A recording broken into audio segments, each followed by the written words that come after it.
महाराज परीक्षित। सुभद्रा कुमार अभिमन्यु की पत्नी महाराज विराट की पुत्री उत्तरा गर्भवती थी।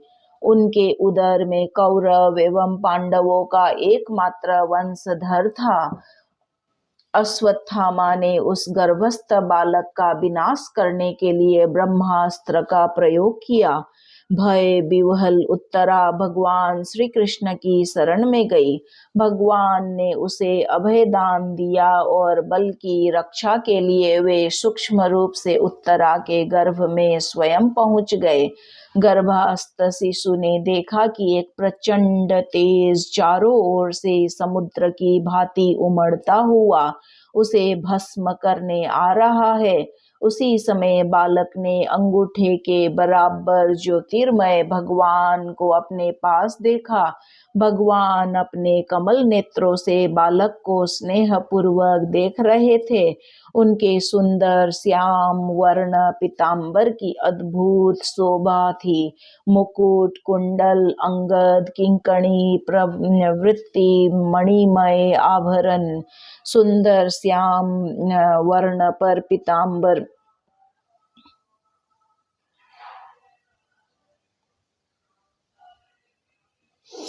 सुंदर श्याम वर्ण पीतांबर की अद्भुत शोभा थी।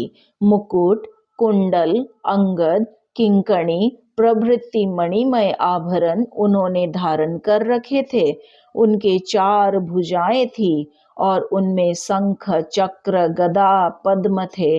अपनी गदा को उल्का के समान चारों ओर शीघ्रता से घुमाकर भगवान उस उमड़ते आते अस्त्र तेज को बराबर नष्ट करते जा रहे थे। बालक 10 महीने तक भगवान को देखता रहा। वह सोचता ही रहा, ये कौन है? जन्म का समय आने पर भगवान वहां से अदृश्य हो गए। बालक मृत सा उत्पन्न हुआ, क्योंकि जन्म के समय उस पर ब्रह्मास्त्र का प्रभाव पड़ गया था। तुरंत श्री कृष्णचंद्र प्रसूति गृह में आए और उन्होंने उस शिशु को जीवित कर दिया। यही बालक परीक्षित के नाम से प्रसिद्ध हुआ। जब परीक्षित बड़े हुए, पांडवों ने इन्हें राज्य सौंप दिया और स्वयं हिमालय पर चले गए। प्रतापी एवं धर्मात्मा परीक्षित ने राज्य में पूरी सुव्यवस्था स्थापित की। एक दिन जब ये दिग्विजय करने निकले थे, इन्होंने एक उज्जवल सांड देखा जिसके 3 पैर टूट गए थे, केवल एक ही पैर शेष था। पास ही एक गाय रोती हुई उदास खड़ी थी।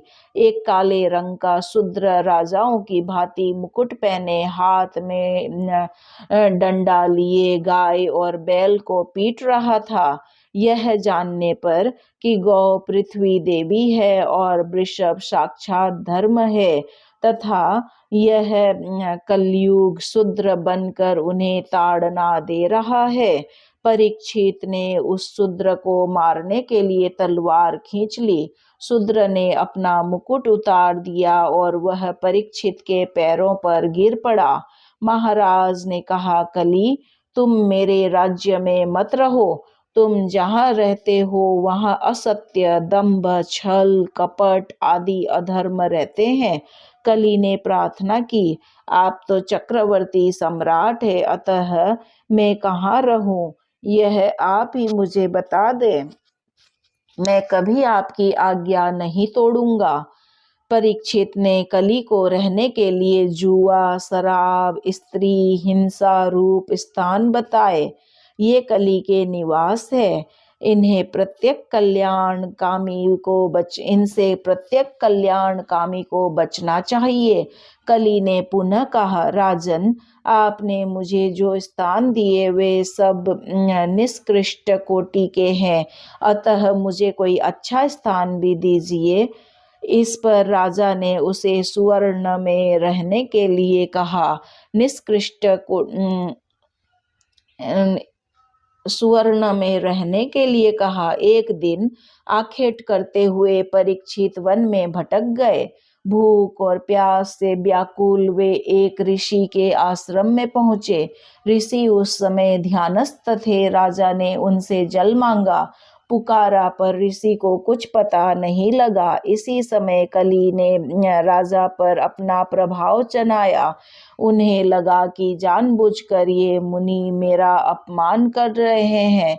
पास में ही एक मरा सर्प पड़ा था। उन्होंने उसे धनुष से उठाकर ऋषि के गले में डाला, यह परीक्षा करने के लिए कि ऋषि ध्यानस्थ है या नहीं। और फिर वे राजधानी लौट गए।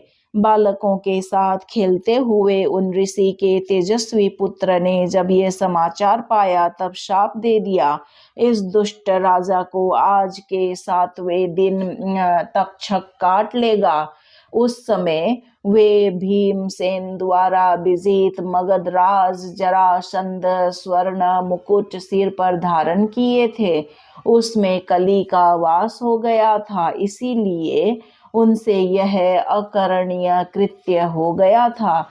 घर पहुंचकर मुकुट उतारने पर परीक्षित को स्मरण आया कि मुझसे आज बहुत बड़ा अपराध हो गया। वे पश्चाताप कर ही रहे थे, इतने में ही शाप की बात का उन्हें पता लगा। इससे राजा को तनिक भी दुख नहीं हुआ।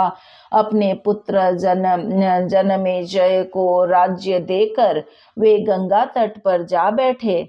7 दिनों तक उन्होंने निर्जल व्रत का निश्चय किया। उनके पास उस समय बहुत से ऋषि मुनि आए। परीक्षित ने कहा, ऋषिगण, मुझे शाप मिला है, यह तो मुझ पर भगवान की कृपा हुई है।